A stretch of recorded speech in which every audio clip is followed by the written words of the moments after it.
The Mind Live, number 241. Yeah, wrong.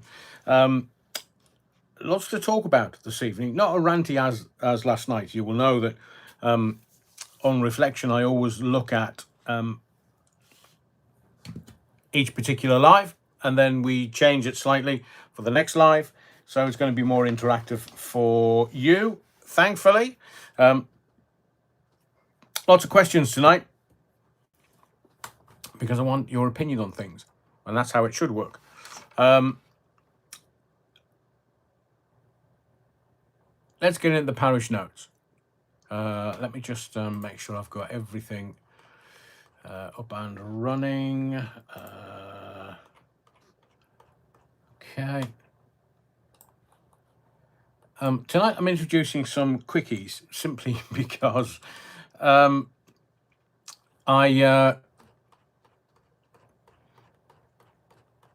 there's some stuff that I don't want to get too deeply into, but like some of the questions, I want to get your opinion on things and get some understanding around what you think. So slightly different this evening. Somebody suggested a verger for Tuesdays live for the next few months, simply because if you didn't hear the, oh, hello, what's that then? Let me just check this out. Something not looking right. I just need to change this ever so slightly. Yeah, and that. Oh, interesting. Okay.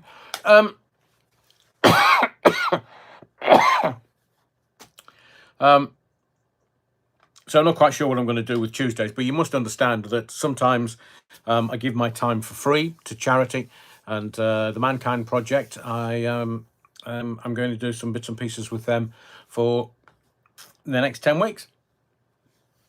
So can't do two things at the same time. So I can't do my live on a Tuesday, but I will think about something else. We'll give the choir boys and the vergers and the Austrian nuns maybe a run out. We shall wait and see. I was going to tell you something there. That's completely gone.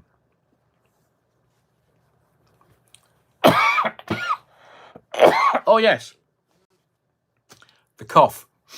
I've got to call the doctor's surgery back tomorrow because they couldn't give me another appointment. But as I say, it'll be exactly the same as last time. It'll be 3 sets of differing antibiotics, chest x-ray, make sure there's nothing there untoward, and it'll go in time. So thank you to everyone who's been showing their concern, others that have been giving me advice and guidance. I appreciate it all.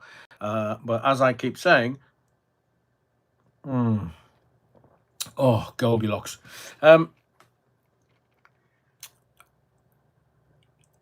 Honestly, I can't string a sentence together tonight for some inexplicable reason. Not a change there, Reverend. But as I keep saying at the beginning of the lives, when the adrenaline kicks in, it kicks into my lungs, and that makes me cough. So we will get it sorted very soon. David Graham says, evening, and only 1 hour left of summer before autumn begins later this evening. Yeah, it's about 7:20, isn't it? There's something happening with the moon or the stars or the sun or something. Oh, it's the autumn equinox this evening. That's what it is. The year is divided into quarters, and it's the autumn equinox. So let's have a dance around the maypole. Welcome, David. Welcome to the body of the Kirk. Speaking of weather, it's been warm and cold in Sunderland and Chesterley Street in County Durham today. No, Chesterley Street, well, and Sunderland, of course. Les Griffiths says, Trump about to sign an executive order designating Antifa as a domestic terror group. Didn't he do that last time, Les? I'm sure he declared that last time. Or maybe the Democrats kind of wiped that out in their infinite wisdom. I'm not too sure. But welcome to the body of the Kirk, Les. David Graham says, aye, Les, on the same day that Keir Starmer has recognised Palestine as a state, Israel ain't happy, especially Netanyahu. Well, he wouldn't be, would he? Bibi, little Bibi. I mean, he has slimmed down a bit. Is he on Ozempic by any chance? Just asking for a friend. And last night in the comments, there was, I kind of got confused because somebody was talking about Katie Hopkins, and I couldn't work out what was going on. So I went and had a look today, and sure enough, she was arrested and has charges against her. Now, we can't talk about that because it's now sub judice, because it's Latin for under a judge. It means that it's the due legal process, so we can't talk about it. But I wish Katie well, because she's been charged. Can't talk about it. But as I say, I wish Katie well. So I kind of, now having done my research, I got what you were saying in the chat last night. It didn't quite compute while I was doing the live, but it did today. Les says, David, they're saving Israel until last. If you know, you know. Yeah, well, that's what the Donald said. The Donald's come out, not out, but the Donald is yeah, we'll save Israel till last. And we are going to talk about what the Donald's been saying today. And RFK, and, well, stuff. Les Griffiths, a Battenberg, my kingdom for a Battenberg, said some daft git somewhere, not in Bridlington. No. I think it was Normandy, wasn't it? Shakespeare, a horse, my kingdom for a horse. But then again, Les, I could be wrong. Andy Turner, hello from sunny Zante, 28 degrees. Oh, yeah, tart, Andy. Just on my apartment balcony with a mythos. With the mythos? With the mythos or without the mythos? Before I go to work, if you can, all DJing work. Nice one, Andy. Hope it goes well for you tonight. I had a really bizarre dream last night. I dreamt that I was back at Rock FM and I was on air presenting. And literally doing links and stuff, and some very happy days at Rock FM in Preston. Loved it. But why would I be dreaming about Rock FM last night and presenting on air and like my links and stuff? Very, very most weird. But I hope that you have a good gig tonight, Andy. It's always good to play out live. Tom Harney says, times are hard over in Dougie World. I reckon they are trying to keep themselves occupied. Not going to comment.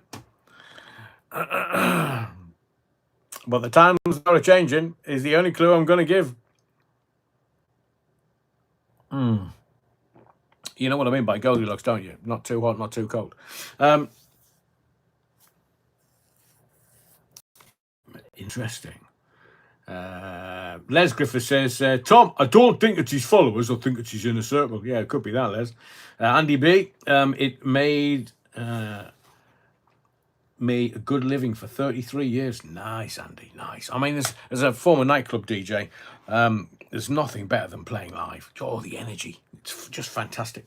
I agree with you, Tom. I see you. Hello, everyone. Hello, I see you. Welcome to the body of the Kirk. Napoleon blown apart. Ooh, he has an inner circle? Well, it depends how far he bends over. Hands up those who's bothered by the inner circle. Coloured brown. Evening, Stuart. Evening, I see you. Evening, young sir. Kaz 987, more like the magic circle that made him disappear. That's very, very good, Kaz.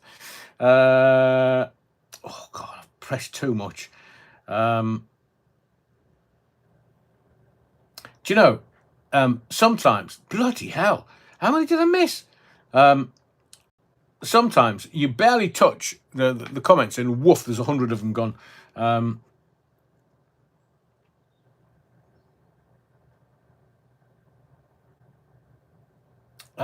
Andrew James, if Destiny refuses to fight Alex Jones, will the Rev fight Destiny? Isn't she one of the angels from Captain Scarlet? I'm not going to fight a woman. It's unbecoming of a gentleman.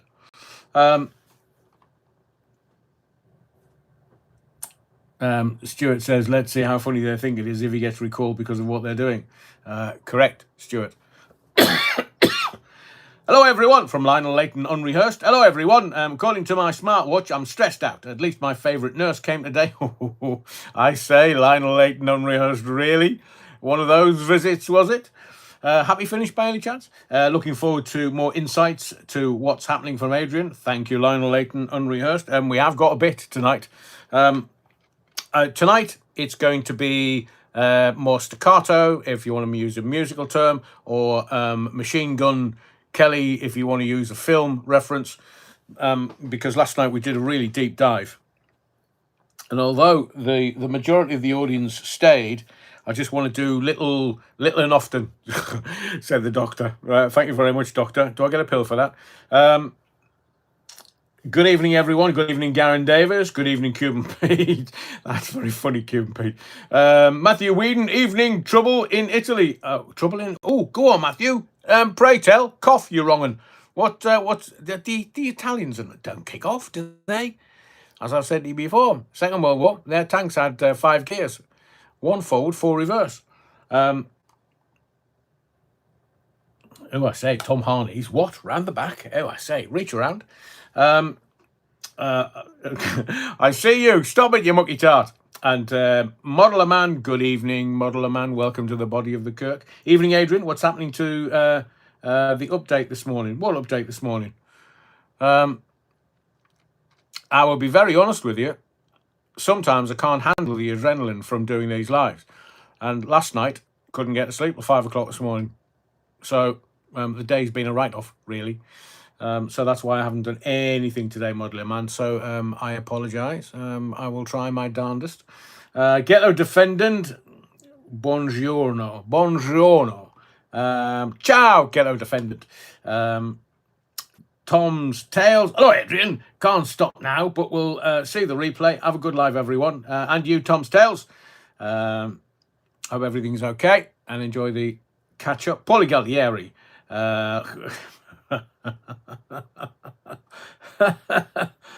Des Ashton says, Paulie, stop making me laugh, you're wrong, and I'm supposed to be concentrating and professional. Des Ashton says, what-o, mateys, been, and then got cut off in his prime. Sorry about that, Des. Turn your head to the left. Cough. Oh, bloody hell, Des. Yeah. I'm sure she will. 2 hands, doctor. I see you, says the Ghetto Defendant. You speak Welsh. Pwy'ch tad nawr te. And Totally 69, evening, Adrian, and all you utter wrong-uns. Yeah, I think we're virtually there. Louise Hampson, welcome to the body of the Kirk, Louise. And Totally 69, Des, Andrew. I see you, Napoleon blown apart. Hang on a second. Whoa, I fell out of the slippery tube. YouTube. Oh, I say, Napoleon blown apart. Does the wife know about that? So, Rebel, good evening, ladies. Chatters, Sir Lionel of the Unrehearsed. Welcome, everyone, to the body of the Kirk. If I haven't mentioned you so far, I'm sure I will at some point this evening. So, welcome. Modeler Man, thanks, Adrian. Sometimes life gets in the way, or lack of sleep. Ooh, Captain Pugwash, Valerian route is good to control adrenaline. Is Valerian one of the Martians from Captain James T. Kirk, Star Trek? Oh, Amalia Grassie's in the body of the Kirk. Rich is already in. Good for Maloney. Who? What?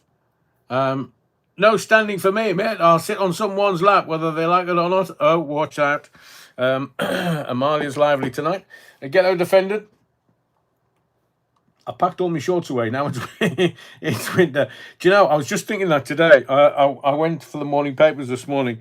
I had to put one of those big quilty gilet things on, thinking, bloody hell, man, it's supposed to be summer. What's going on? And I'm from Sunderland. If midwinter, the height of midwinter, when there's 4 foot of snow outside, we only put an extra t-shirt on. Dear Lord, it's an age thing. I'm absolutely losing it. Right, you can chat away in the comment section. Is it kicking off, Soul Rebel? Where? Italy. Ciao, Bella. Enigma. Hello, world. Hello, Enigma. Welcome to the body of the Kirk. Right, that's enough parish notes. I'm going to get in and talk about what we're going to talk about this evening. So I'm going to give you a bit of an aid memoir. See what I did there? Adrian, memoir, Reverend Adrian, I'm lost on you. Can you remember? Charlie Kirk, he was saying, was there a stand down on October the 7th for 6 hours? Oi, oi, oi. So I'm going to talk about that. I'm going to talk about my experience in Israel, because I have visited Israel a few times, quite a few times. And I will tell you my my experience of having a gun shoved in my face on the Temple Mount by the opposition on the Temple Mount, not the IDF off the Temple Mount. And I've stood talking to the IDF on the walls of Jerusalem, and we will talk about that. Ursula von der Leyen, biatch. Yeah, we're going to talk about her. Oh dear. Trump, Trump, Trump, Trump, Trump, Trump, Trump, Trump. It's a sound you make when you're walking too fast and you've had a curry the night before. He's going to make an autism announcement possibly while I'm on air tonight. Yeah, the Trump and RFK, they've had enough of Big Pharma, Big Pharma, Big Pharma. Your size queen, Big Pharma. They've been causing autism seemingly. But we will talk about that. We're going to talk about Tony Blair. Who the evil one? Yes, Tony Blair, the evil one. We're going to talk about the Heathrow hack. That's not singular. It is what's going on at Heathrow and all the planes being delayed and stuff. So we'll talk about that. We're also going to talk about the royals. Oh, I say. I mean, if only this was 500 years ago, there would be beheadings. They would be take him out and flog him. And send him to the tower, or her to the tower, or whomever. It would all, so we'll kind of get a sit rep from the royals, because some think they're bigger than they are, size queens. Going to talk about the Chinese, well, kind of the Chinese influence, because they are laughing in their paddy fields at the daft, stupid Westerners. Oh, I say, what-o? So, going to tell you about that in just a little while. Black Mirror rears its ugly head again. I watched the thing about, because I can't watch, I mean, apart from Downton, which is a particular favourite, but I prefer to watch factual documentaries. And I watched at like 3 o'clock this morning to try and take my brain out of gear. I watched something about Titan, not a Titan. That will take us down a whole new comedy route that I'm not going down for the moment. No, Titan. Was the submarine that went down to the Titanic and disappeared.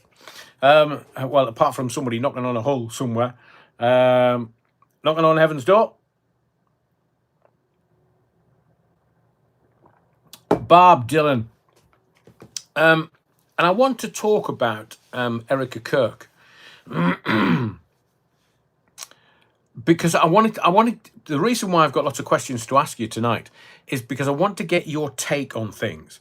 Not that, I'm stupid and I haven't been doing my research and I haven't been doing my work, but I just want to get the zeitgeist, the way you're thinking about things, because I know there's lots of critical thinkers on. Can you? Yes, Louise Hampson says, yeah, wrong, I'm doing this for free. So go on, smash the likes.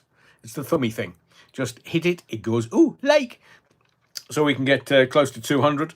So thank you, Louise. Thank you for reminding everyone. So if you're coming into the body of the cook, remember, wipe your feet on the way in. Yeah, wrong un, not on the way out. And smash the likes if you could, because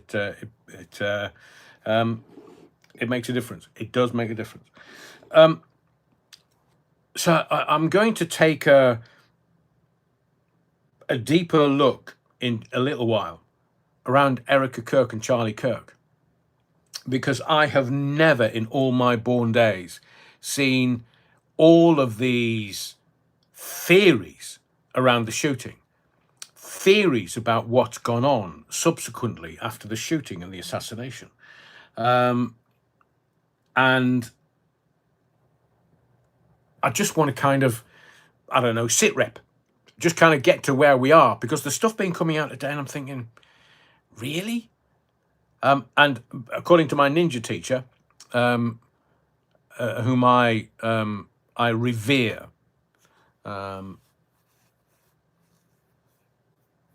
it's a very simple take on things, and it's the presence of the unusual in the usual, and it applies to all kinds of things in life. It's great ninja thinking from my ninja teacher Brian.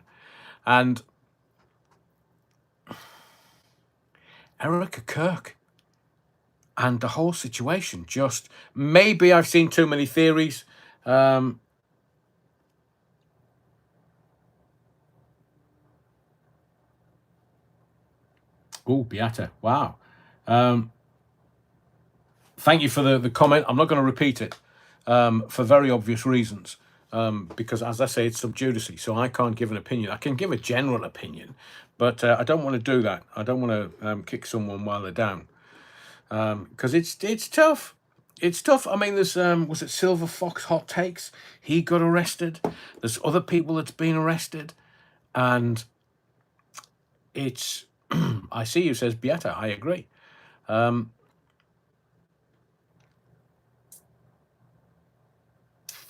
on. Beata, have you been sniffing the barmaid's apron or something this evening? Or have you had a little bit too cooking sherry tonight? Because you're right on it. Hang on, I've got to have a look at this because this is quite funny. I see you, says Kirk, that's in not the body of the Kirk, but as in the Kirk, the Charlie Kirk, is a big mystery to me. Well, we're going to talk about that, I see you, because I'm probably in absolutely the same place as you. Evening, Robbie Rees, already smashed the likes. Thank you to everyone who's smashed the likes as they have come into the body of the Kirk. No, it's too far up there. I won't be able to. Captain Pugwash, there's no Welsh for the word no. And who's it that told him off? Beata, Captain Pugwash, Welsh for no, he's nah. And the Welsh for microwave, I love it. Genuinely, I love. A friend of mine is going to go and take a course in French, in France. So anybody that is able with languages has my infinite respect. But the Welsh for microwave is not some convoluted and difficult word by any stretch of the imagination, and it's only a recent addition to the canon of words in Welsh. It's pop da ping. I mean, how wonderful and beautiful is that? That's literally as expressive as you need to be. What's the Welsh for microwave? Pop da ping. Wonderful. Wonderful. Les Griffith says, Charlie Kirk is either gone or it's a brilliant psyop. Or both, Les.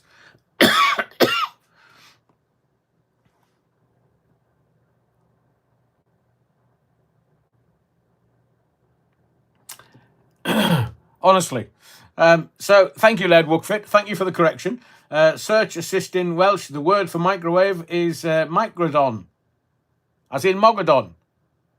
Laird Wookfit. A more colloquial term is pop da ping, or pop tea ping. I got that from the Welsh speakers at Real Radio just outside of Cardiff. So I don't know whether it's kind of like a Cardiff word or it's a Welsh word. But then again, hardly anybody in Wales, comparatively, speaks Welsh. Alan, which Katie are we talking about? Katie Hopkins, Alan. Manda Sky, there's definitely a lot of inconsistencies with all the Kirk stuff. Thank you, Manda. Welcome to the body of the Kirk, of course. Adrian Wells says, Adrian, my mate has a record company called Pop de Ping, and he's Welsh. Now I know where it's from. Correct. Or Microdon as well, Adrian. Thank you, Beata. Anons know that nothing is what it seems. I do agree with you, Les. So we have a lot to talk about. Or should we... We've got Israel, Ursula von der Leyen, Biatch. I mean, it is a worry. It is a worry that the Europeans just want World War III. They're not interested. The communists, they just want World War III. We nearly, because America and Camel Toe Harris, she nearly took us to World War III. We are going to talk about the Americans tonight, but let's get to Erica Kirk. And I've got... Right, before I start, I'm going to lots of questions tonight, lots of interaction. So I want you to answer me this question in the comments, and it's 1 for yes, 2 for no, and now we've added 3 because some people don't. I know that's 4, but I can't get it up, so to speak. It's an age thing. So Frida Holworth says, you need to visit where I live in Anglesey. All the Welsh people speak Welsh. Oh, wonderful, Frida. Wonderful. While I was in Wales, I was in Wales for a couple of years, and I just wanted the listeners to Real Radio, when I was doing the late night phone-in, I wanted them to teach me Welsh. And I had the best time.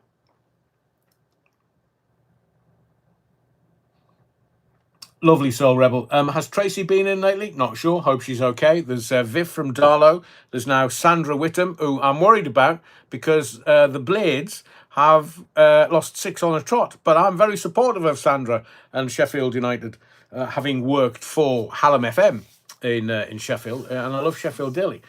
But so it's always good. I'm sure Tower Block will be soon. I think she is away and busy. So, yes. So, anyone that kind of goes off on the holiday, do you mind just kind of popping it into the chat? I'm off, you wrong'uns. I'm not coming back. I'm going away for 2 or 3 or 4 weeks. Because we do worry. But it's good to have Viv from Darlow back into the body of the Kirk. Des Ashton says, Pop de Ping has too many vowels to be Welsh. Well, Welsh is a very wonderful language. It has too many consonants. Whatever happened to in the field? Oh, yes, another one, Andrew James. Random Jack. Evening, Random Jack. Welcome to the body of the Kirk. Yeah, wrong. Anyone know what people are talking about? Katie. Amalia, are we talking Catherine? Are we talking Katie Hopkins? If it's Katie Hopkins, she's now said in a video that she has been charged. So because she's been charged, it's sub judice. We can't talk about it. We can talk about stuff in general terms, but we can't talk about specific cases because the judge has the power to jail anyone, and I mean anyone, that does not adhere to the process of law. So we can't. Duolingo doesn't teach Northern Welsh anymore. Does it not, Frida? A friend of mine learned French from Duolingo. We were just talking about it after I finished the live last night. I literally take my hat off to anyone that learns a language. I can do a little bit of German. I can do a little bit of French. Can't do Spanish to save my life. Just shite at it. But French and German, not so bad. I might take up Italian at some point. Then there was Pennine Counties who left. Yeah, maybe they catch up afterwards rather than be in the live. So I want to see where you are with something. So it's 1 for yes, 2 for no, 3 for I don't know. Don't distract me. Yeah, wrong. Stuart says, yeah, she mentioned it in an interview yesterday. So do you believe the Charlie Kirk narrative? 1 for yes, 2 for no, 3 for I don't know.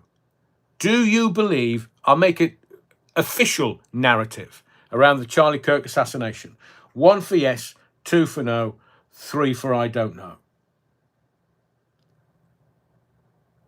That's very interesting.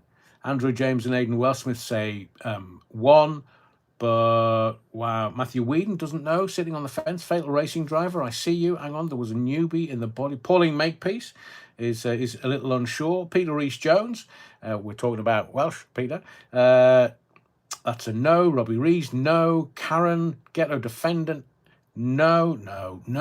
Fatal Racing Driver, I see you.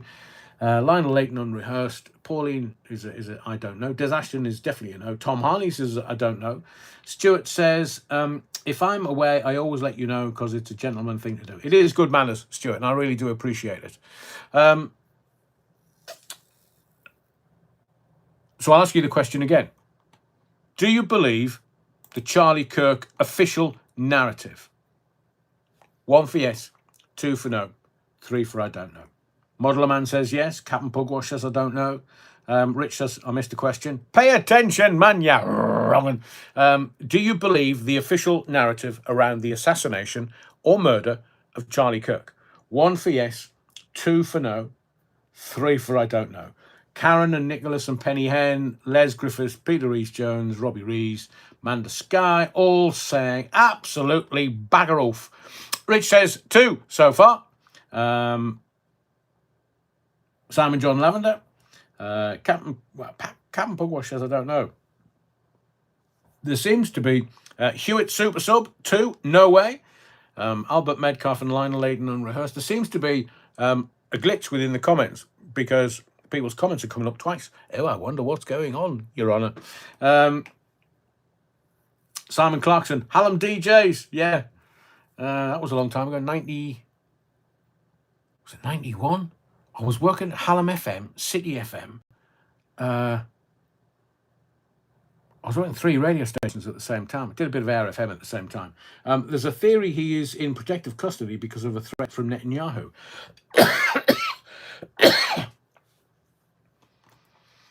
Aidan Wellsmith says, so what's the evidence that it's not correct? So,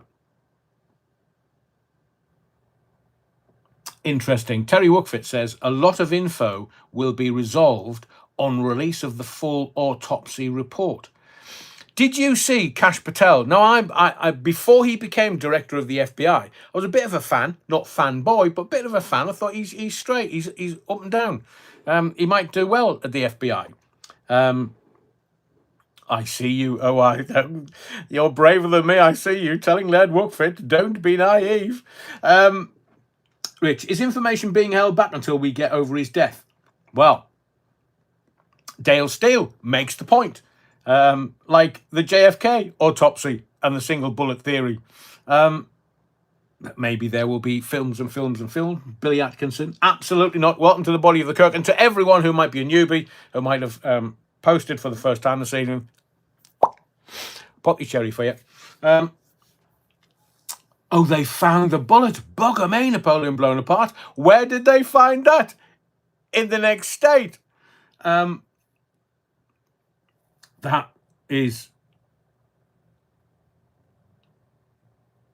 Aidan Wellsmith. Greg's serial thief finally caught with mayo round his mouth. Are you sure it's mayo round his mouth and not Dougie?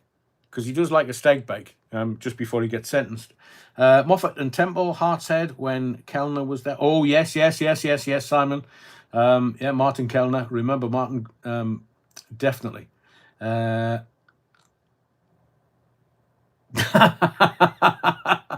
see you. You're very funny this evening. Terry, just practicing for when we are married. So it looks like I would suggest that it's kind of 60-30 with a 10%, I don't know, in the voting.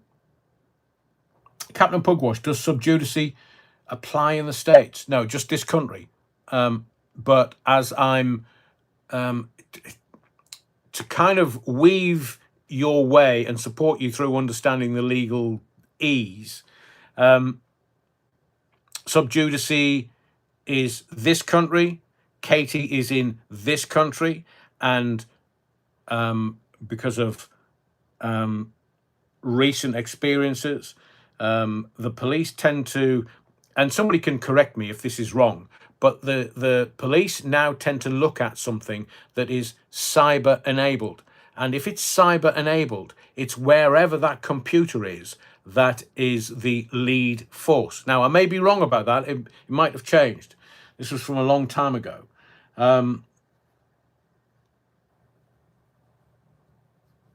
Yeah, a bit like JFK, I believe, Stephen. I can imagine in a few years, one of those mystery books they publish, there will be something like Who Really Killed Charlie Kirk? Or AI. Just ask AI, and AI will go, dunno.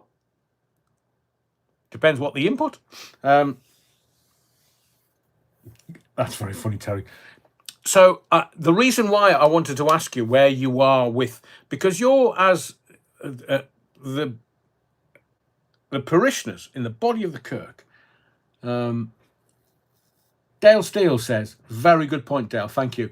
Kirk death got me thinking. Israel were not happy with him after he invested in him and he turned his back on them. Rightly, they are pissed. Got my thinking about Joe Cox MP, pro-Palestine. Interesting. We'll get to that, I think, in a moment, Dale. Stuart says, I've seen a video of Katie the other day saying she was going through something she couldn't talk about. I was thinking something to do with the police. Well, as I was sort of putting this live up, video with Katie in it popped up on my feed, and I thought, oh, I'll have a look at that, see what's going on. And she says she was arrested and she's now being charged with something. So it's been going on over the last few weeks. So the reason why I asked for your opinion on that is I just... Now, normally, I'm pretty quick on the uptake. But with Charlie, it becomes weirder. Sorry, Charlie Kirk. It becomes... that's not Charles the Weak or any other marching powders are available. It just becomes weirder and weirder and weirder. Now, normally, if there's an assassination, and we haven't had one of those for an awfully long time, which is why it's taken them 60 years to come to some agreement around JFK. Yeah, it wasn't who they said it was. Was it Israel, by any chance? And I thought, why do I feel this way around Erica Kirk? Now, let me just show you this. Because I'm a very suspicious old tart. I absolutely, categorically, never, ever, ever take the narrative from the mainstream media that I am being given. And I looked at these pictures today. Can you see those? And I thought, there's something going on here, but I can't identify it.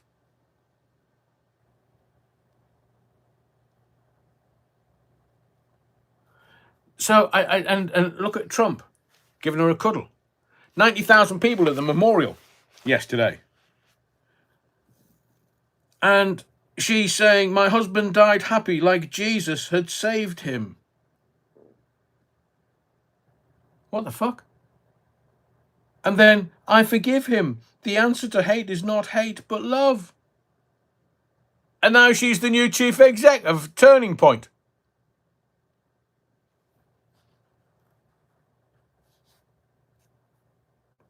It's...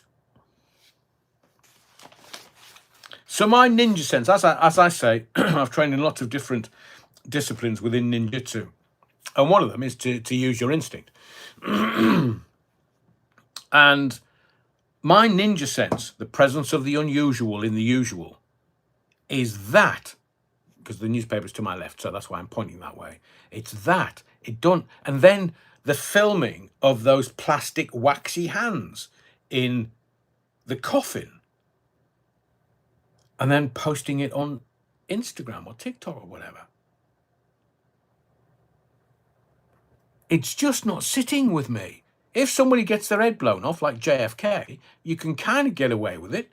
Lee Harvey Oswald. I mean, he was like, I'm a patsy. I'm a patsy. Oh, hello. Turns out Lee Harvey Oswald was correct. And then we had RFK assassinated, MLK. So I'm absolutely categorically not going to change my name by deed poll to Keith. Because anything with a K in it, you're going to get it. JFK, MLK, RFK. But now Erica Kirk is taking over Turning Point. Did you know her mother was tied to Homeland Security? Are you aware that Erica Kirk has said she never did pageants? Oops! She did Trump's Miss America. Seemingly, she was a Trump employee. How is this working out? So Rebel says, the coffin pick was weird. It was like Madame Two Swords. Are they going to do a Charlie Kirk waxwork? They might want to take some of the wax from the hands in there because they were massive. And Stephen Hall says that was quick, her taking over. Before she met Charlie, as in Kirk, not as in marching powder, she was a multimillionairess. And I mean, I get that the Sower murders, they pulled the house down. Ian Huntley's house, they pulled it down. I kind of get that. but I don't get that. And then there's Fred and Rosemary West. They pulled their house down. I kind of get that, but I don't get that. Just so that people don't go and visit ghoulish visitors, go and see, you know, Fred and Rosemary West's house and Ian Huntley's place in Soham. But they've concreted over the location of Charlie Kirk's shooting. It's a fucking crime scene. So why would they concrete over? I'm not winding you up. They have concreted over exactly the place, the locus, if you will. That's kind of official language. Can I just take a couple of your comments? Because I just want to take a couple of comments now. Lauren Taylor says, I agree, Adrian. No way is that a grieving widow. I hated everyone and couldn't even speak, let alone get dressed up full makeup and face the press. Lauren, I'll show you this picture, and it's the eyes. The eyes always have it.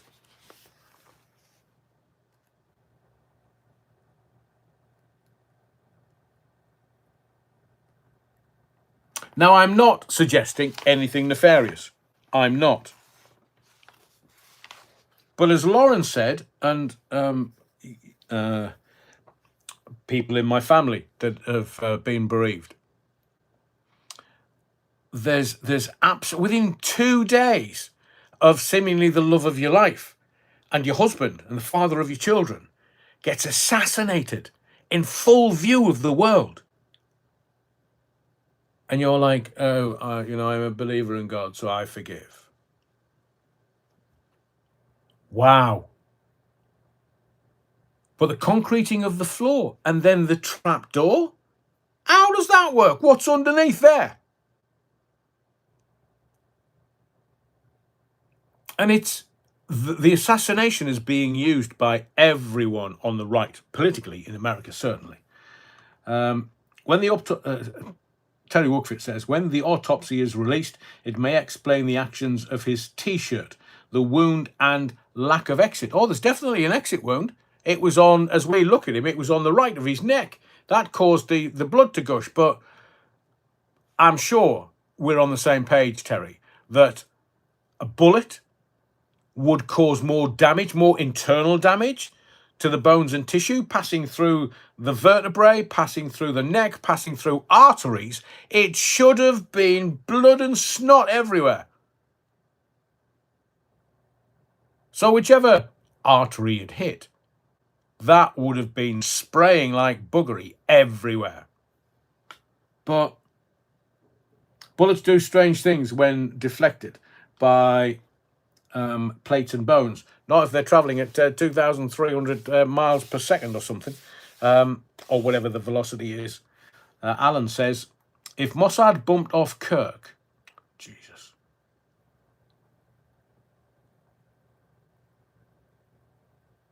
Sorry. We'll get to Echo Bunny One. Echo's Bunny Woman. Erica was simply performing badly. That was not a grieving widow. Lots of Masonic symbology, including her ring, kids' photos showing all-seeing eye on trainers, symbols everywhere. Well, wasn't there the 3 caps with 47 on the front? Which amounts to 11, 11, 11, which amounts to 33. 33 vertebrae, 33 degrees in Freemasonry, 33 years of the Christ. 33, I mean, even Tesla, 3, 6, and 9. So there is symbology everywhere. I see you, very clever. It's a bad Dallas episode. And Karina Jane, honestly. Right, sorry, Karina Jane, I was going to mention what you, yes. When my Dan passed, I was in bits. 17 years later, it still hurts. I'm sorry to hear that, Karina. But as you understand, within 2 days. I mean, like my mum and dad, I love my mum dearly. Loved my mum dearly because she passed in 2018. But it took me nearly 6 months to get over that. Not that I was weeping and a wailing, you understand, but it was just the emotional response. And this is the father of her children, seemingly the love of her life, seemingly a great man and very well revered. And 2 days. And as I've shown you that picture, there was a reason why I showed you that picture. I looked at the eyes and I just... Not that I'm a woman wearing mascara, but I wouldn't have been able to open my eyes. I've been crying that much. Look, I cry at Bambi and E.T., so there'd be no bloody hope for me if someone close to me died, like my mum.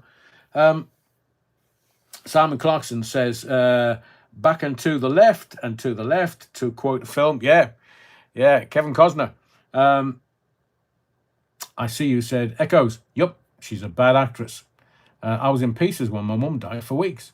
I agree, Stephen. Those that are close to you and you have an extraordinary bond of any different kind, this is not something you just kind of wake up 2 days, 48 hours after they've been assassinated in the full view of the world and go, well, let's just shake that off. I mean, I'm sure psychologists who've not been quoted, I'm surprised that any YouTuber have not got a psychologist in going, look, let's have a look at her body language. But as I was saying, thank you to everyone who's commenting in the comments. Terry Wookfit says, wait for the autopsy. The bullet entered the neck on his... Hang on a second. I know what's going to happen as soon as I... Oh, okay. Wait for the autopsy. The bullet entered the neck on his... Well, how do you know? Because I've seen a sniper talk about the bullet came from up there, from his right. So it went in, and what we saw, the blood and snot, that was the exit wound. But again, wait till the autopsy. How are they going to... It surprises me that they haven't done an autopsy really quickly on this. I mean, it's in full view of the world. President Trump and J.D. Vance, why aren't they just saying to some coroner, here, get that sorted, mate. We'll give you a week. We'll give you a bonus, but get it done by the end of the week. If you watch the shoot, his T-shirt shows strange moves. I agree with you, Terry. But again, we have to know where the entrance and exit is, and a sniper has said that, so I'm looking at you, and this is my right, and this is my left. So, but the camera for this turns it around. And they've identified that there's a possible shooter from up to the right, up and behind him. So that's why they, about 130 odd feet away, quite close, there's a flash. It's been caught on film. There's a flash, and it's in timing with the shot. So if there's... My personal take, and I don't know what you think, in the body of the Kirk. You know, everybody's talking about, well, guys were tipping their hats and pulling their ear and doing all this right next to him. They wouldn't have been, if they thought that somebody was going to be shot, they wouldn't be standing there, because they may have been in the trajectory of the bullet. They wouldn't have stood there doing all this and doing this, and I'll have £5 on 3 to 1. They wouldn't have stood there. I mean, unless it's like the killing room for the specials, and you've just got to sit there and let, as on the front of the Sun today, we know what they're talking about. It says, elite soldier shot 7 times in live ammo mix-up. Thankfully, the elite soldier, we know who they are, had a vest on, so couldn't get shot. But like in the killing room, when they're training, the special, the elite, in the training room, they use live rounds. So they may have been elite soldiers, but they wouldn't have stood there anywhere near Charlie if they thought he was going to get his head blown off. And if they thought that he had a vest on and it was going to be the bigger mass shot, and the bullet could ricochet anywhere. But yeah, Terry, in the killing house, they used low power rounds. Well, that's a shame, Terry. I always thought they used kind of, proper rounds. And as I've said before, a member of my family went through that. So he told me exactly what's what. Kaz, that's very good. The guy next to him was just trying to talk to John McCruick. I'll have a fiver. there were lots there recording on their phones, all probably filming Kirk, and yet there's only a few being used. And stinks, according to Talker 69. I'm with you. As I said at the beginning of this piece, why do I feel this way? I know I'm a cynical old tart. I know the last 5 years has been weird as it is. I know that we've had multiple assassinations in America before, and they reckon that Israel had something to do with JFK's assassination. Not quite sure about MLK, because MLK was he was a bit of a shagger, to be fair to the boy. But when you upset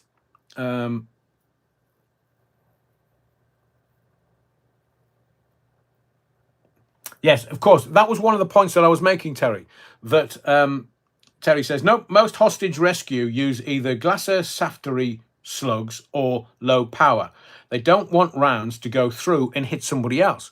But that's, I'm sure I've said this on other lives. Where's the bullet? Oh, seemingly they've randomly found it a week later. Where's the bullet? And why didn't it go through Charlie and hit somebody else on the other side? Because the velocity would have been sufficient for the sniper to hit somebody behind or to the left. David Graham says ritual murder, maybe.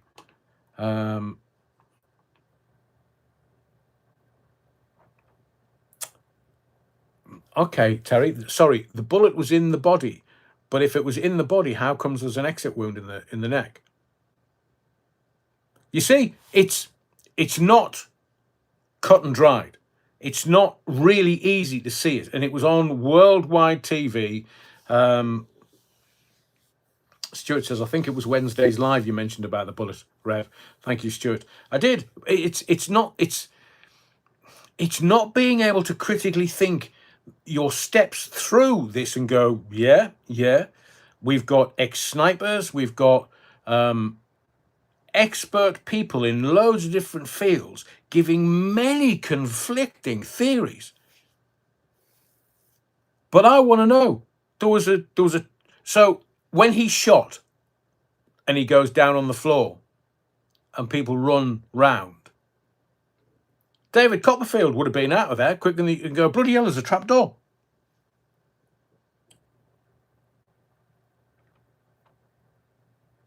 So, and they've concreted over where he was shot. Why would they do that? Genuinely, I can't get my head around that. That's a crime scene. Unless they've had the Socko in there, I don't know. Mark Bryden says, I still doubt Trump's almost assassination. It's, as I've said many times, are we just watching some elaborate movie? I mean, Trump is real, and Charlie Kirk was real. But now there's another theory that's coming out saying Napoleon Bonaparte, I think, hits the nail on the head. Too many conspiracies for my liking. I want to believe that someone just disliked him enough. But do we get into the texts that the FBI have put out? And it's like it reads like a confession, but it reads like a 5-year-old confessing to something they didn't do.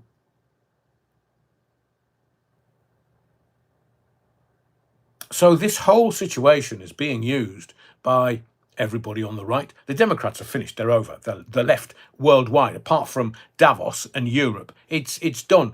China, I'll give you, but it's a controlling mechanism rather than an ideology and a theology. It's just them governing billions of little Chinese. But you know what the new theory is? You know when, and I can't remember the exact right word for it, but remember the guy who literally, Charlie wasn't even cold. They'd got him off the ground and seemingly were getting him into a car to get him to a hospital because there wasn't an ambulance there. And the guy grabbed Charlie's chair, part of the crime scene, grabbed Charlie's chair and then pulled something off the wall behind him. Now, most people have gone, well, it's a camera. So the FBI now have the images from behind Charlie, which obviously will give more evidence. Well, the FBI had the evidence from 9/11 at the Pentagon. And they went to the petrol station across the road and said, can we have your CCTV, please? Oh, yeah, brilliant. Yeah, FBI, brilliant. On the case. Yeah, definitely. And then it disappeared. And then what they released to the awaiting public,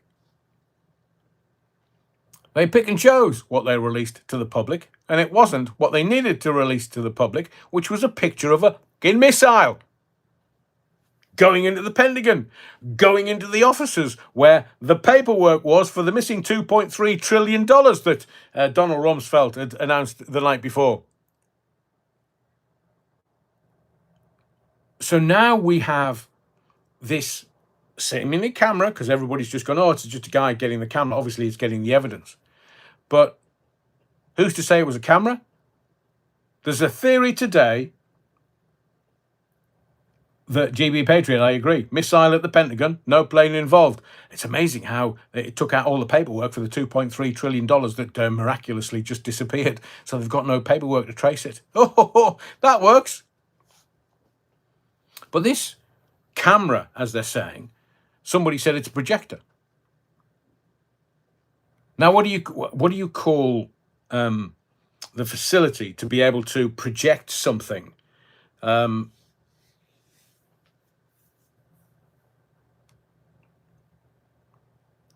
going to read Paulie Gantieri's, again, some fantastic comments. Beata, what about the video showing there was another shooter to Kirk's right? Fake? I just hope they don't execute the wrong man. Well, he's going to be put to death. Dead men can't speak. It's really simple. Really simple. If you are controlling the narrative, hologram, thank you, Robbie. If you want to control the narrative, then just make sure nobody can speak. Like JFK or MLK or RFK or the dancing Israelis on 9/11 or Lucky Larry Silverstein, who made billions. But they're now saying it wasn't a camera behind, it was a hologram projected onto the seat. Now, that's taking some believing for me. But what if it was a projector of some kind? And do you know why I'm thinking, oh, there may be some credence to that? Because of what happened on his hand to the ring. His wedding ring came off that finger and landed on that finger. And people are saying, oh, no, Charlie did it all the time, man. He just fiddled with his ring. Unfortunate turn of phrase. Pan says, it was a camera, Adrian. Candace Owens spoke to the person who removed it. She's seen the video from it. Okay. But why use the chair that Charlie Kirk was assassinated on? It's a crime scene. And it was, I know the guy that removed it, so I just wanted to make sure that we got it so that the FBI could get it and could have the evidence. Well, the FBI had the evidence of the missile going into the Pentagon on 9/11. And what did the FBI do? And I'm looking at Kash Patel. Now, I'm not suggesting in any way, shape or form. Les, thank you for that. Carl Wappy says the ring changing fingers could be a video artifact. Terry Wookfit says hard light drives like Red Dwarf. Mark Bryden says, as Rick Mayles said, if a picture tells 1,000 stories, it tells 1,000 lies. One by one, brilliant movie. Check it out. I've seen the clips of that, Mark. Thank you. And I agree. So you've got Charlie. We don't know where he went because everything that's being released is coming via the official sources. Kash Patel. Oh, yeah, we've got loads of videos of Jeffrey Epstein, and we've got loads of recordings. We've got terabytes of recordings and letters and emails and everything, and then they don't release them. Because the honey trap is there to trap the elite. And it's ongoing. Stephen Hall says, almost like a Hollywood film.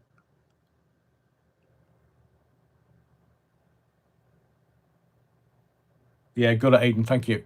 So, There's now more questions than answers in the Charlie Kirk assassination. Erica Kirk, there's multi-millions in this. Now, again, please understand, I am not suggesting anything nefarious. It might, and I want it to be just somebody who had a grudge, didn't like him, just decided to do what they did. But there are people saying this was an assassination by a foreign power for varying reasons. Has somebody spat their dummy? I mean, they offered him $150 million as a donation to Turning Point. So it must be a fairly wealthy company or organization. And Charlie was straight up and down, I think. And that's the thing. If they can't get you with money, they'll try and get you with sex. And if he's married to a beauty and he's really in love with his wife and he's got 2 kids, there was a rumor that there was a 3rd on the way, but I don't believe that's true. I think that was just scurrilous kite flying by somebody online. So money couldn't move Charlie Kirk. And now Candace Owens is coming out and standing for Charlie. But even Candace Owens, and she's some machine. She's not for wavering. She knows what she knows. She's being given the video. She's being given the evidence, and she's saying, right, here's the evidence. There was a picture of the alleged shooter 15, 20 minutes outside of the Utah University, just standing normally. I mean, if you've just shot the head off somebody, would you be like, oh, yeah, I'll have that, and can you sort this out? And changed his clothes and went off. And then the admission that he, in all these texts, oh, yes, my name is so-and-so, so-and-so, and I'm going to shoot him. What? So we've had Lee Harvey Oswald tell the world, I'm a patsy. And the whole world went, no, you shot the president. No. Lyndon B. Johnson, sworn in. The king is dead. Long live the king. Sworn in, and he takes them straight into Vietnam, where they make a shit ton of money. Because America loves a war because it's profitable. So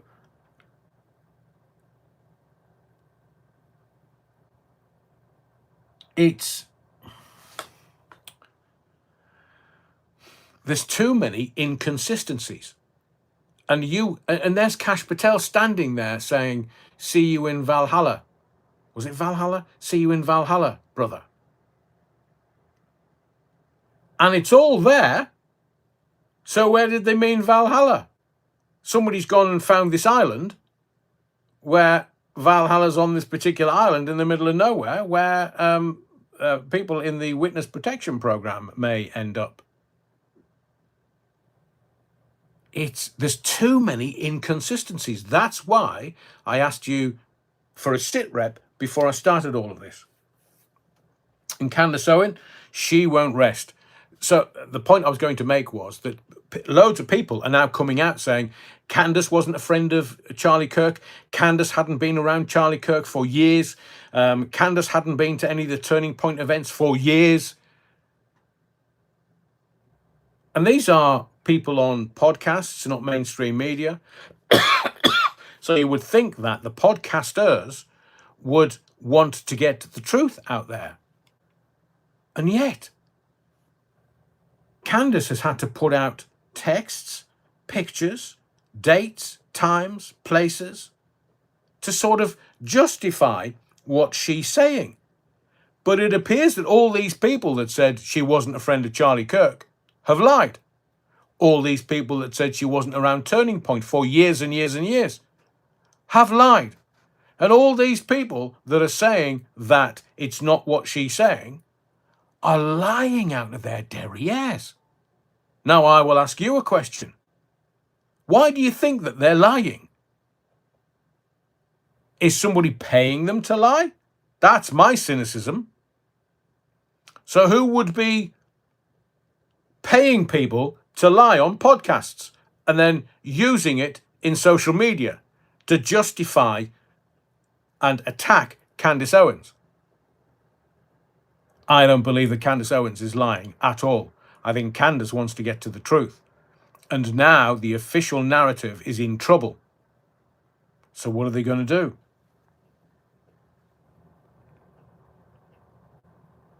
I see you said Owens is on shaky ground. I agree, but where did she get this evidence? There's the trans partner of the shooter. That family have been in touch with Candace and are talking and saying reality and truth. But there are podcasters that are saying she's lying. They're not saying she's lying. They're saying the truth is. She hasn't been around Turning Point. She hasn't been around Charlie. She wasn't a friend of Charlie, and she's not done anything with Turning Point for years. And Candace has just gone out and gone, here, there's the receipts. Take that. Good band. So the story now is bigger than some lone shooter. There's new pictures coming out. And the reason why I asked you earlier is I don't think anyone is believing what the FBI narrative. So let me give you this. The Charlie Kirk narratives are about to implode on FBI Director Kash Patel and the whole of the FBI. So the one thing that we know for certain is that everything they've told us could be viewed as a lie. From the shooter, to the text, to the video, it just keeps getting worse. And so I sat down this afternoon trying to think this through, and I just thought, what's next? What is next? I believe the FBI will kind of just shut up shop now, because everything they're saying just makes it worse. As I say, from the shooter, to the text, to the video, it just keeps getting worse.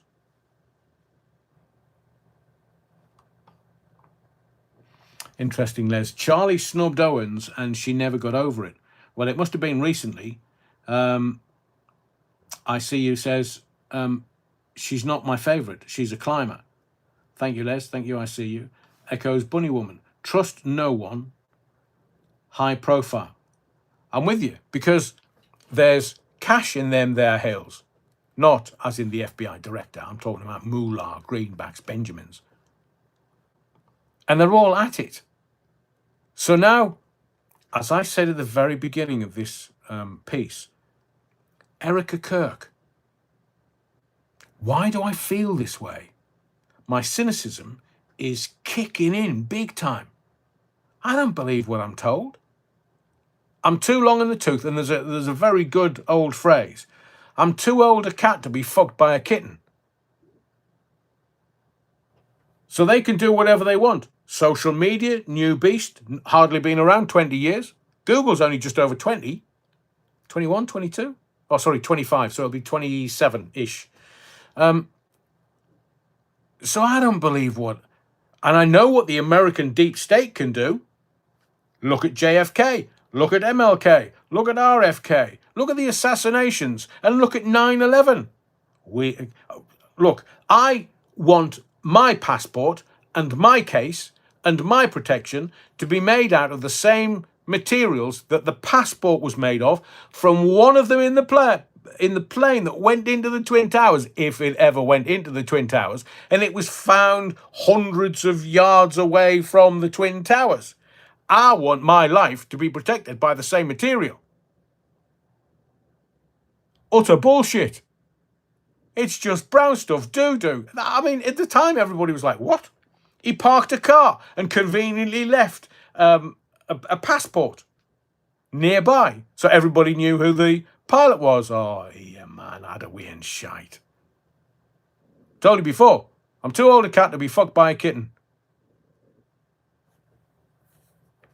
And this, it was the TikTok video in the coffin and the waxy hands.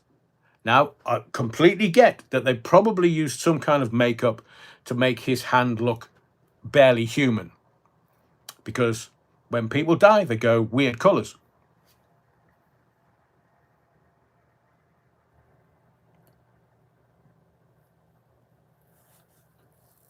I'm so glad, Les, you didn't say that Terry was from Uranus. And I don't know whether there's any more to come out about this. I think it's social media that's driving it. I know that Musk and Trump were there at the memorial yesterday. I mean, they were at it like a couple of school kids. You calling my pint fat? Musk spat his dummy out. Oh, up yours, I'm off. And Trump's like, oh, well, we're not going to pay you. We're not going to give you all the state's money for stuff and stuff and stuff. It's just the weirdness of it all. And nobody is talking about the weirdness. I mean, this is not some whodunit on telly over 4 episodes and Miss Marple at the end catches the villain. It's not. Stephen Hall says, yeah, now they seem like friends again, like a couple of teenage tarts.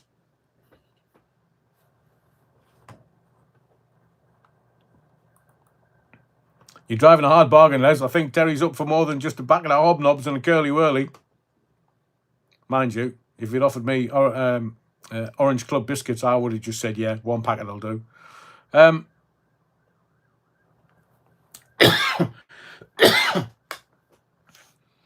So I think you and I, as observers of the madness, need to just watch this. Because there'll be little bits dropped into the public domain. And the newspapers, I'm getting to the end of my tether with them. I've bought newspapers and today was the day that I've posted the very first video on this channel. Today. Because YouTube told me. Not going to let me get out of that. Toblerone. Stuart, you drive a hard bargain. I just want to see what comes next after Charlie. Harsh words this side of the pond. I know Napoleon blown apart, and there's going to be, how can I put this delicately? There's going to be some people who think, oh, there's loads of money in that. Yeah, I want to be Charlie Kirk. Don't want to be Charlie Hebdo. Charlie Kirk, though. So, Stephen Hall says, never trust any high-profile figures. So who's going to step in? Is it going to be anybody that's pro a foreign power, by any chance?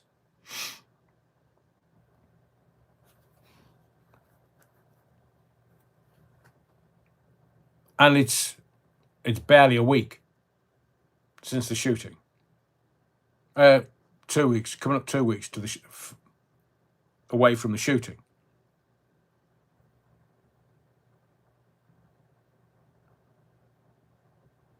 I don't know. My gut's telling me it stinks.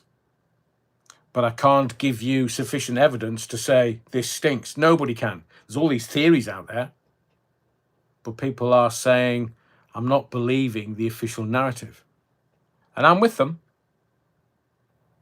My cynicism kicked in big time March 2020. 4 to 6 weeks, flatten the curve, you lying bunch of tarts. 2 years. GB Patriot. How do we end shite? Is that the name for the FBI misinformation department? It's obviously their firm of solicitors that they're going to use after the effect. How do we end shite, man? Brilliant, GB Patriot. So, Echo's Bunny Woman says, Convid was my awakening. I think that has awoken a lot of people to the shenanigans. And Fauci still isn't in court.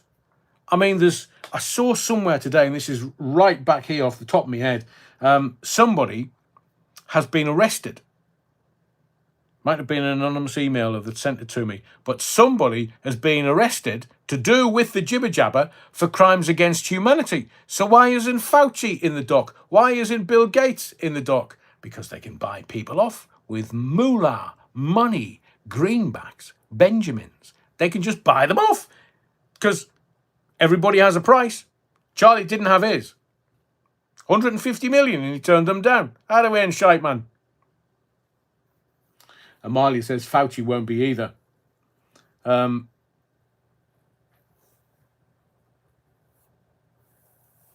Now, a few weeks ago, I told you about the future of us. I told you about the future of the situation that we're in. Oh, there we go. Emmanuel Macron and his husband.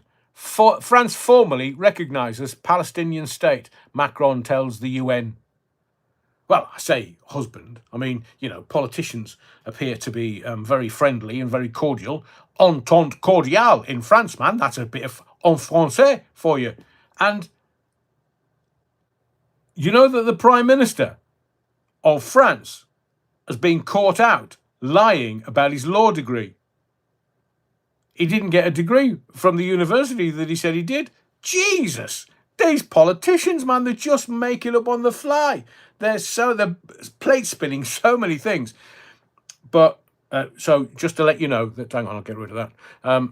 Just to let you know that en français, the Prime Minister is shagged. It's a technical term that we use in politics. And Emmanuel Macron, well, they're still taking out the suit against Candace Owens because they're saying, well, we'll send you some photographs. No, just send us the DNA. In fact, don't send us the DNA. Send her over and we'll have her DNA done by independent verification in this country. It's going to get messy. It's going to end up in somebody's tears. I thought he was done being president. I thought he was away. I see you says none of them can lie straight in bed. Straight being the operative. I see you. And Alan says Ditto Reeves lied on her CV. They're all at it, man. Exactly that. Matt Hancock swinging from the popular tree. I mean, he's just made millions. Millions. Clever boy. Clever boy. He never got found out. Truly. But I wanted to tell you about, we'll get to digital ID at some point on this live, hopefully. And I'm aware that in Chinese education, they have things in the classroom which, a bit like facial recognition, they target the student and they look at the student. And if the student isn't watching the teacher, they're taken out and given a kicking. I mean, metaphorical, of course. But then again, it's the Chinese. So, the Chinese education system is pushing their students hard. And this is all in China. And now I'm hearing on the grapevine, because the Chinese want, it's big money education, as is the NHS, as is the fire brigade and NHS and education and police forces. They're huge money makers. They're massive cash cows. Billions and billions and billions go into those. So Trump wants in. I'm sure China wants in. But it's this surveillance that's going to start sapping our humanity because teachers are no longer trusted. Now, I know I have a go at them, and I wouldn't be a teacher for all the tea in China. See what I did there? So in China, there's already a system running in schools. It's called Senso, S-E-N-S-O. It watches what we type. So students, staff, anyone connected with the educational system, it scans for trigger words. Suicide, kill, bomb, fight, gay. Trigger words. The work Garati. But it's already in place in China.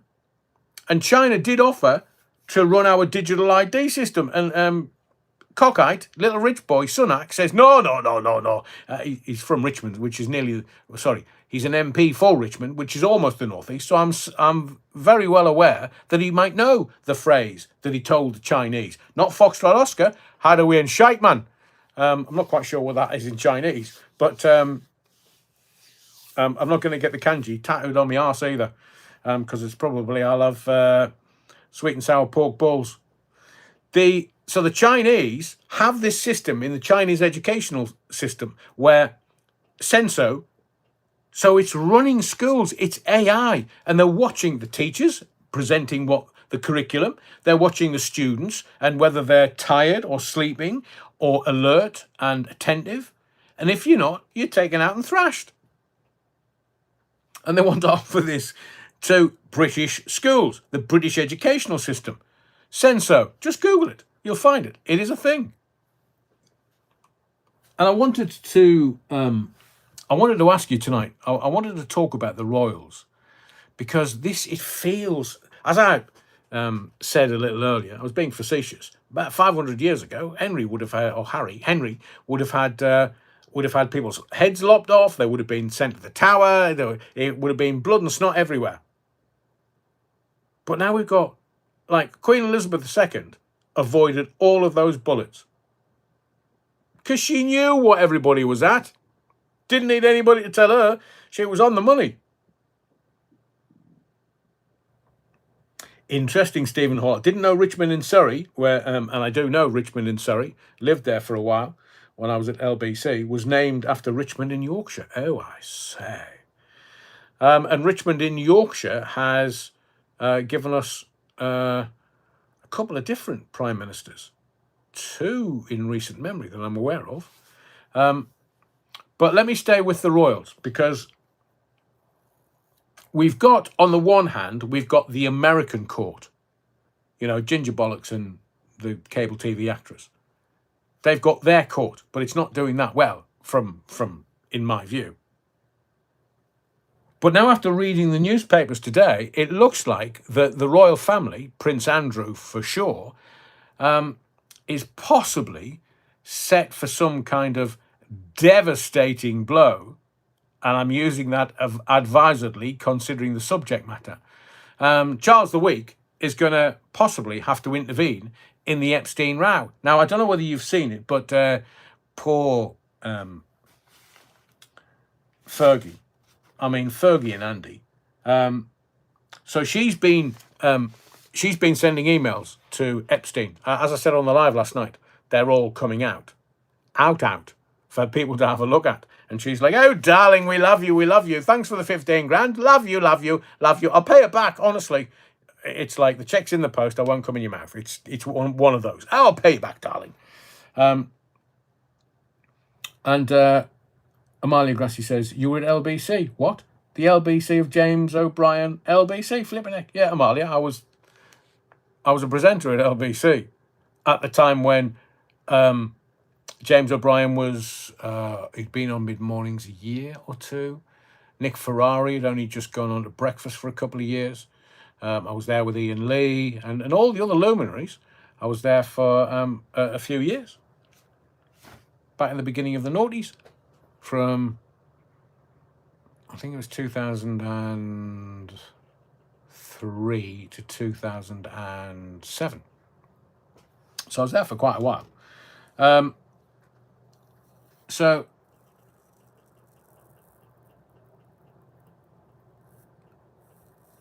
the royal family, it's just getting worse and worse and worse. And Charles, in my view, Charles the Weak, the king, the monarch, he should be putting down strong parameters and just saying to Andy, "Oh, brother, man, you're just giving us shite and hassle." So it looks like that Charles the Weak could be forced to make a major decision regarding Prince Andrew.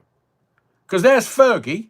Is she the Duchess of York? Is she still the Duchess of York? Or have they divorced so she can't be Duchess of York anymore? Or the Duchess of Pork? So there's questions arising from her financial links to, and I'm quoting this, Supreme Friend Jeffrey Epstein. So the newspapers, who can smell blood, are saying Sarah Ferguson is being urged to come clean. It's comedy opening. I'm not going to take it. You can, though. About how much money she took from Jeffrey Epstein and whether she paid any back. Can you imagine? So Fergie and Andrew. Can I ask you a question? 1 for yes, 2 for no, 3 for I don't know. Terry said, no, she's not Duchess of York because she has been divorced. So, should Fergie and Andrew stay or should they go somewhere else? Qatar, maybe. Should they stay or should they go? 1 for yes, 2 for no, 3 for I don't know. Fergie and Andrew, Hadaway and shite. Should they stay or should they go? 1 for yes, 2 for no, 3 for I don't know. Interesting. You see, sometimes when I think of you, I think, oh, they're just going to be straight at it and just go, no, Hadaway and shite, Hadaway. Terry Wookford says, it's up to them where they reside. But are they just going to be a continual embarrassment? Frida Hallworth, she'd have to remarry to lose her title, I think. Oh, interesting.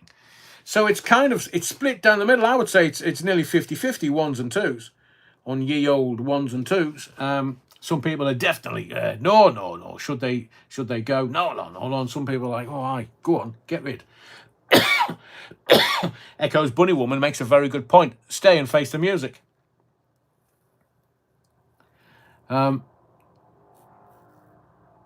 Fill the van and take Charles and Camilla with them.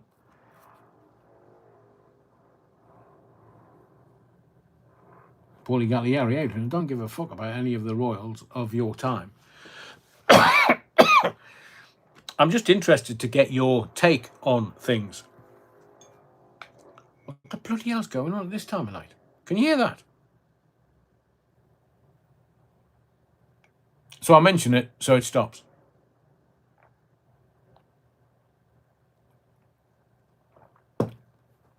Les says, Andrew reminds me of Harry Enfield's character. Tim, nice but dim. Harry Enfield's touring next year, 2026. I saw some of the dates come out today. Should we get into... I want to talk to you about what's going on in Europe, because this is really, really, really, really important. So we've got the Americans telling Big Pharma that paracetamol has caused autism. This is out of the president's mouth. RFK, I think, is going to make a presentation at some point, possibly after I come off air.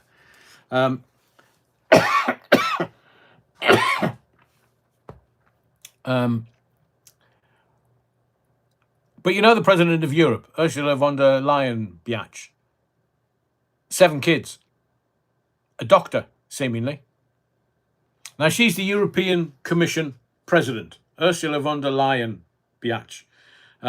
She's told the EU Parliament earlier today that, and I quote directly, we are on the brink, if not even at the start, of another global health crisis. Now, she was announcing a new global health resilience initiative to combat not the jibber jabber, not the stuff that's going to make you really, really ill, the global health crisis, as she termed it today. We are on the brink, if not even at the start of another global health crisis. Do you know what they're upset about? They're coming up with a new global health resilience initiative to combat disinformation. So you're not going to be able to talk about it. I think they'll find we can, because we'll do what we've always done. We can communicate, so long as the words that I say, you understand what I'm saying. It could be anything. Abracadabra. It could be anything. But the EU, this amorphous mass that we are not part of, because we voted to leave in 2016, and there's Starmer, the back door man, getting us into the back door of Europe. We are literally the poor man, the back door of Europe. The EU is to head a new global health initiative and combat disinformation. So if you say anything that they don't agree with, because you've got digital ID, they'll just make sure you can't get on a plane, you can't get any healthcare, you can't get any food, you can't get your money out of the bank. They're just going to do your knees. That's what these evil are up to. The communists, the Marxists, the socialists, the Chinese Communist Party, the World Economic Forum, somewhere left of the Chinese Communist Party, but not quite as communist as Russia, OBS. They're feckin' evil. You think I'm making this up? Just wait, because nobody's reporting it. None of the newspapers, because I read them every day. Not a single newspaper has reported that. It's not for your health and protecting your health. It's a new global health resilience initiative, and I am quoting, to combat disinformation. That'll be YouTube. What they'll do is they'll say to all the Americans, oi, oi, oi, oi, yank, take that off your platform. Otherwise, we'll ban it in Europe. But ban what? Well, there's all this disinformation going on your social media platform, so you better stop that. Oh, okay. Obviously, Elon don't care, because that's based in broadcast in America. Please, if you could, we've got over 200 people watching at the moment. If you could smash the likes. I'm not asking for anything of any cost.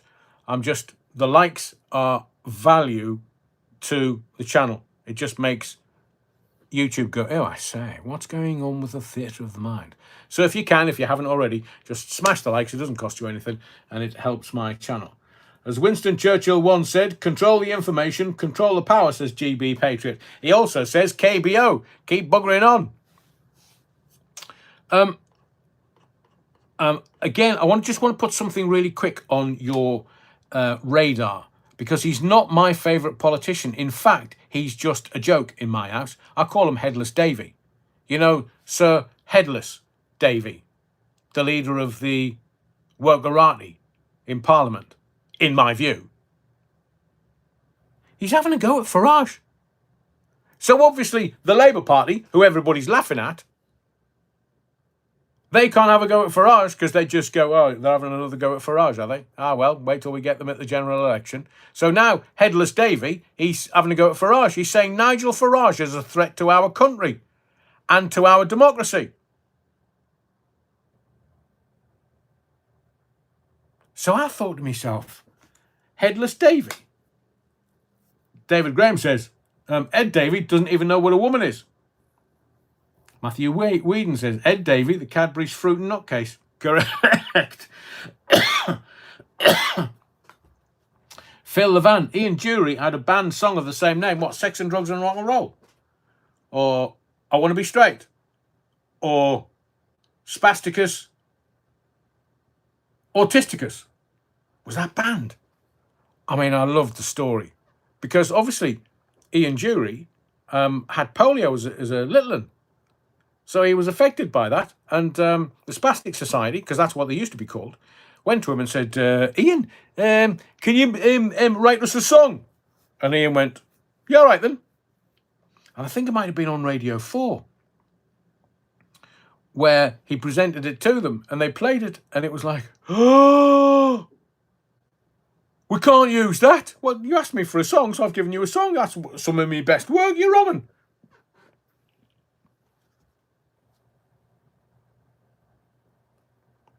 So, let me give you some breaking news.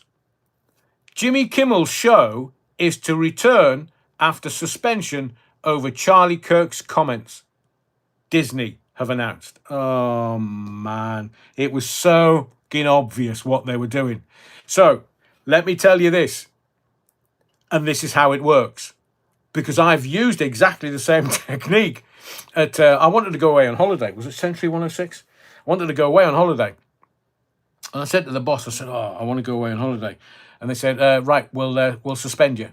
So what do you mean I've done that wrong? They said, no. We haven't suspended you. We're going to suspend you. I said, just explain that to me because I'm not very bright today. And they said, look, you want to go on a fortnight's holiday? Yes. Well, the Friday, we're going to sack you. We're not going to sack you. We'll suspend you. And then we'll manage the media. And then you're away on your holiday, enjoying your jollies and sunning your little bits. And you'll come back in a fortnight. And we'll say, right, we've worked it out. We've given him a slap or things with Big Fish. And he's back on air Monday. We'll manage it while you're away. You go away and enjoy your holiday. It's exactly the technique that they've used with Jimmy Kimmel. And why would they do that? Because Jimmy Kimmel has got barely 130,000 viewers.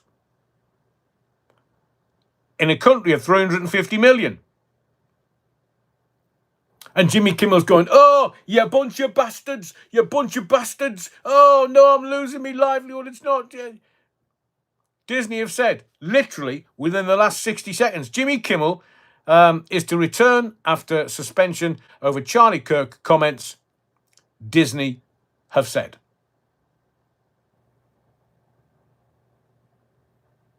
They think we're thick, man. So everybody, the first show back, Jimmy Kimmel. And remember, this is Q4. So it's the most from middle of September. Oh, I say, what, oh? From the middle of September to the middle of December. It's Q4 research at radar in this country. Don't know what it's called in America, off the top of my head. But now, his first show back, there'll be millions watching to see what he's going to say. And that's the art. The fact that I didn't fall for it. I had a feeling he was going to do that. But there you go. Nobody's going to say what I'm telling you. Grift. In my view. Having spent 40 years in the media. I've been an editor of a magazine. I've had my own newspaper column. I've written for newspapers and magazines and radio and TV, and I've presented and blah, blah, blah, blah, blah. 40 years. It's really obvious what they've done with Kimmel. They've pulled the wool over everybody's eyes.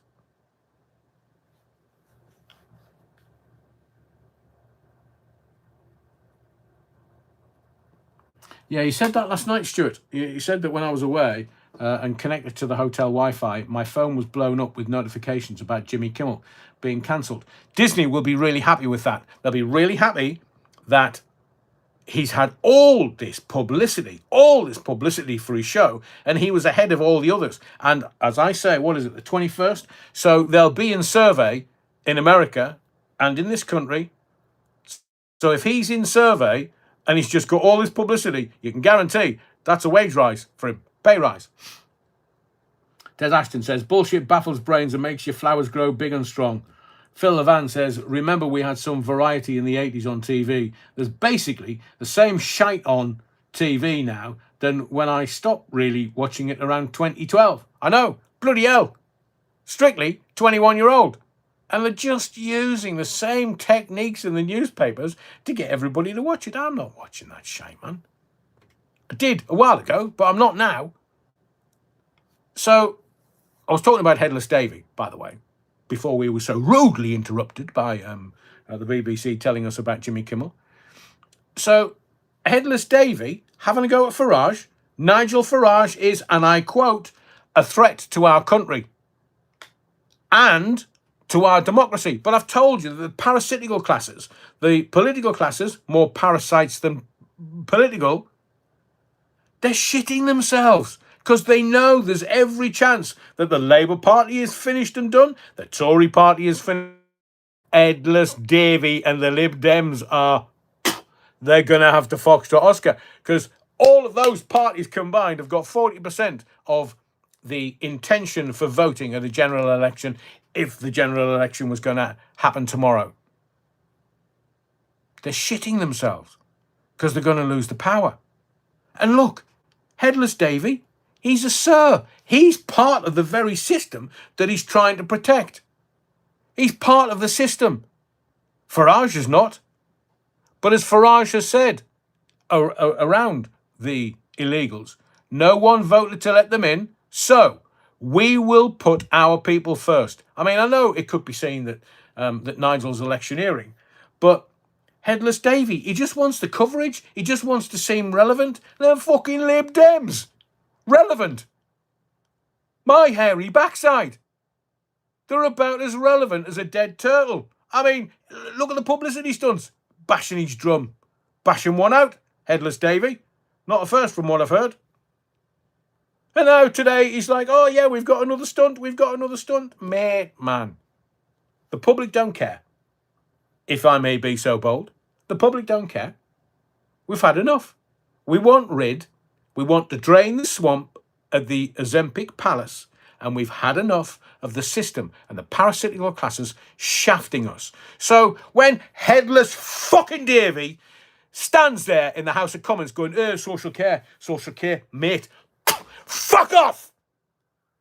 And when we get to November and Rachel from accounts fucks everybody over. How much do you want to bend over? Because this one's going to be a big one. We're going to do the middle classes. We've already done the pensioners. We've already done anybody that isn't from within, that isn't from outside the country, because they're getting shit tons of money. This moron. So I want him standing up in his Ozempic palace when she delivers her fucking budget and shafts the whole fucking country, because you know the grift. You know what the grift is? Brown did exactly the same. He sold a load of our gold off at the bottom of the market. How bright was that fucker? And now Headless Davy's having a go at Nigel Farage because, well, he's a threat to our country and our democracy. You utter thick twat. I want him standing up and then explaining himself to the country and the voters why he's supporting Rachel Reeves shafting the middle classes. What a caring, understanding 90s type. They're morons, these idiots. Oh, I'm a sir. Don't you know I'm a sir? Not at my fucking house, you're not. You're a joke, mate. An absolute 100% diamond-encrusted joke. Keep doing what you're doing, because your fucking political party that you're supposed to be the head of, that you're supposed to be looking after and leading, is dead in the fucking water. Twats, the lot of them.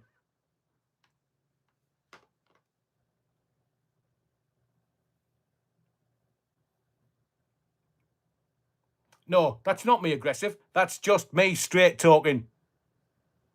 Because we're like that from the northeast. We tell it like it is. And we do it straight. Not Paul Culler's house straight, if you understand.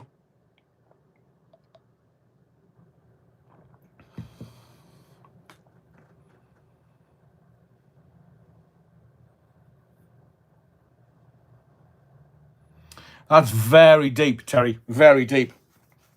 And quite prescient. Bird watchers, instead of spending ridiculous amounts of money on expensive binoculars, just stand closer to the thing you wish to observe. They're done. They're finished. It's over for them. Because the old uns, who have been shafted over their pension, been shafted over the winter fuel payments, who are now going to have to pay tax, so they're getting shafted again by the very people that's saying Farage is a threat to our country and to our democracy. Oh, mate, man. You're enough to make a fucking saint swear. Oh, can we talk about social care? No, let's not. Let's talk about shafting the pensioners. Let's talk about shafting the middle classes. Let's talk about shafting the working classes of this country. And we can't even put a flag up. Because you're saying, well, it's racist. It's not. It's national pride in who we are as Englishmen and women and Britons. And there's a mighty word in front of the word Britain. It's called Great Britain.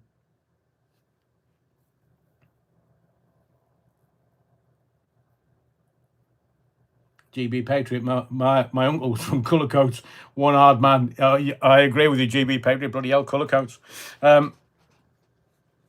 Stephen Hall says, I can understand you getting annoyed, Adrian. I can't. Look, you want to see me when I read the newspapers. I'm being polite here. Jesus. Me Tourette's kicking and everything. I'm surprised my neighbours have not come round and ordered an ambulance saying we feel that someone is in distress. Distress? Me? Moi? I'll quote him again. Idiot. Nigel Farage is a threat to our country and to our democracy. And do you know something? Everybody is sick and tired of this bullshit from the Conservatives, from the Labour Party, and more importantly from the Lib Dems, who are as insignificant as the shit I had this morning. Technical term that we use in radio, obvs. They're all scared because they're going to lose their power. Reform might actually have 100% of the seats in the Ozempic Palace because everybody is sick and tired of these fools. It's like lies. I'm not suggesting he's lying, but he's just playing the game. Sir Headless Davy, he's part of the system. He's part of the system that's corrupted the rest of the system. Oh, I'm a sir, don't you know? I've got a knighthood. For what? Pray tell.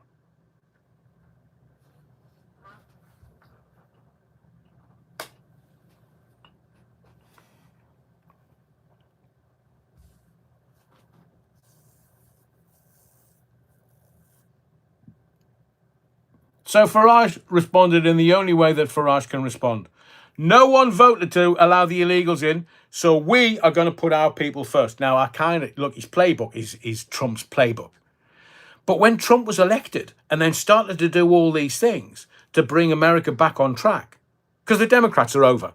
They're finished. They're not even contenders for the presidency. They're over. They're done. They're finished. Because they're so corrupt. They had a man that could barely string a sentence together as president because he was shitting his pants so much.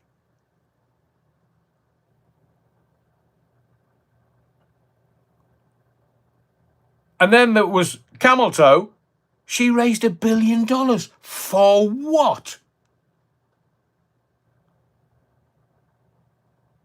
To give people $5 million to come and make an appearance at one of her rallies. And people thought she was going to make a speech. She came out, did 1 3-minute song and then fecked off. The whole thing was awash with money. Because some people that donated thought they were going to get some money back. They were going to get things back, like, I'll create an NGO and then you'll just give me a shit ton of money.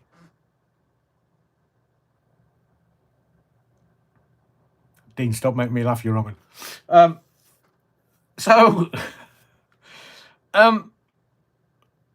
Yeah, I may have said some things in that little rant that, well, it's legitimate. They're just fools, these morons. And there's more intelligence here in the critical thinkers. Brilliant, Kevin. The evidence before the court is incontrovertible. There's no need for the jury to retire. They're all a bunch of bastards, Your Honour. And they... so, let me give you an example. So, Andy Burnham, the Labour Party want Andy Burnham as the leader of the Labour Party. Well, 2-tier gear, free gear, backdoor Starmer, he done arse and all. Starmer fan.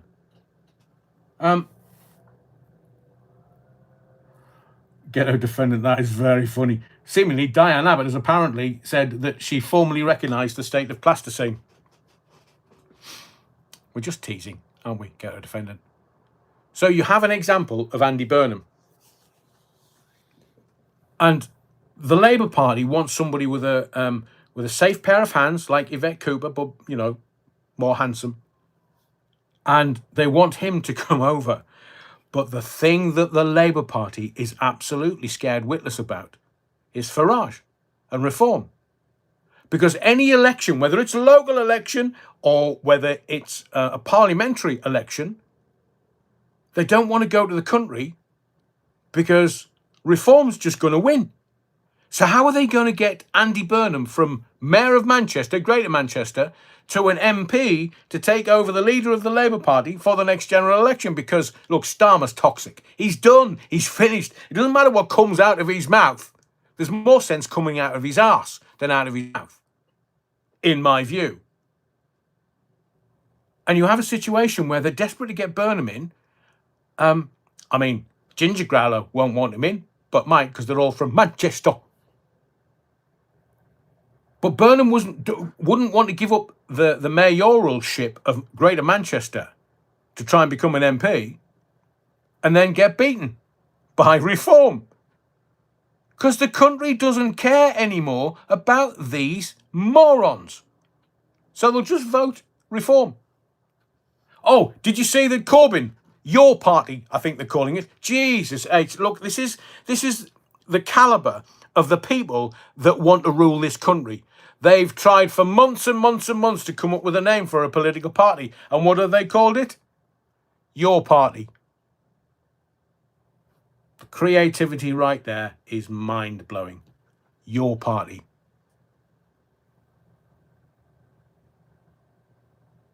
Sultana went on stage to announce it. And there's all kinds of shit flying in the background with this new left-wing Labour, well, it's not even Labour light, it's Labour heavy party. And it might be dead in the water now because Sultana's really, really brashed off, so I hear. And Corbyn's not coming out of it smelling of roses. So the party that was going to hack Labour's legs off can't even get started. So it's all down to reform. And Andy Burnham won't want to stand for fear of losing the mayoralship of Greater Manchester and not become an MP. Because reform is a juggernaut they can't stop. That's why Headless Davy, he thinks he's talking to an engaged crowd. What? Tom Harneys, I like a sultana, especially in a scone. Don't mention scones, Tom. My crack cocaine. Can't be my party, as I'm not a Muslim, nor support the IRA, unlike Corbyn. Well, yes. But I would suggest that Corbyn's party will end up with a bigger membership than the actual Labour Party. The Labour Party's finished. It's done. Starmer's toxic, man, and they're leaving him in place because they can't find anybody else except Burnham, and they can't get Burnham to become an MP because Farage and Reform will do his knees at the ballot box. That's brilliant, David. Ms. Sultana acting like a raisin. I mean, I love this politicking. I love it all. But it makes me so angry that, I mean, do they actually believe what they say? They can't do. They can't. But then again, don't expect anything from the pig than a grunt.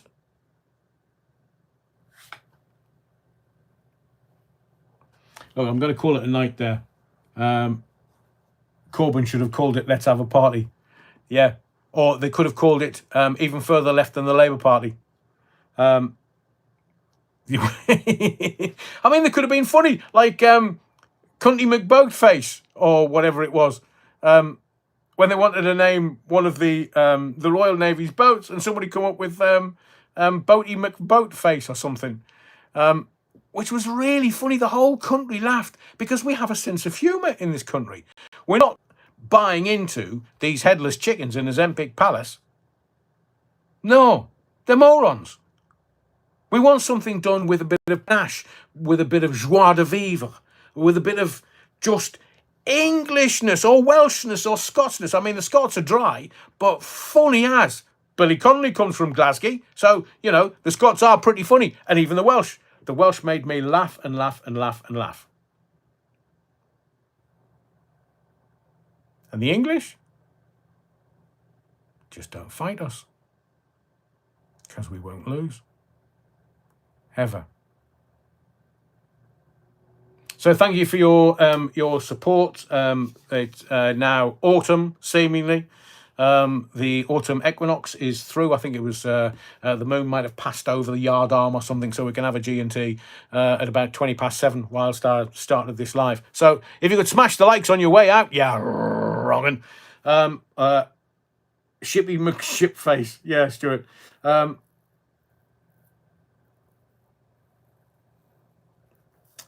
Adrian, you ever get the caller called Rainbow George? He had the Vote for Yourself party. No, I didn't. I don't think I did. GB Patriot says, today is equal day night. So thank you for your support, for everyone that donated very kindly earlier. I didn't catch it because I was mid-rant. But again, thank you. It's often used, but undervalued, but it comes straight from my heart. So thank you. To everybody who's been in the comments, smash the likes if you haven't already. I really would appreciate it, because it costs you nothing, and it means a lot to the channel. So we'll do another live tomorrow night, Tuesday night. This is Where Are We Monday. Another one tomorrow night, 7:30. Parish notes at 7:15. We'll see what madness is going on tomorrow, whether it's political or whether it's just geopolitical or whether it's the world or anything. We'll keep an eye on the world for you, and we'll have a bit of a giggle tomorrow night, 7:30. Look after yourself. Thank you for your likes, your subscriptions, but most of all, your indulgence. Whatever you do and wherever you go, be safe, be well. Don't forget emergency Battenberg if you're going on a bit of a hike. My name's Adrian Allen, and the Theatre of the Mind, it's not a show, it's a mission. And the mission continues to truth and outing the lies from 7:30 Tuesday night. See you tomorrow night. Be well.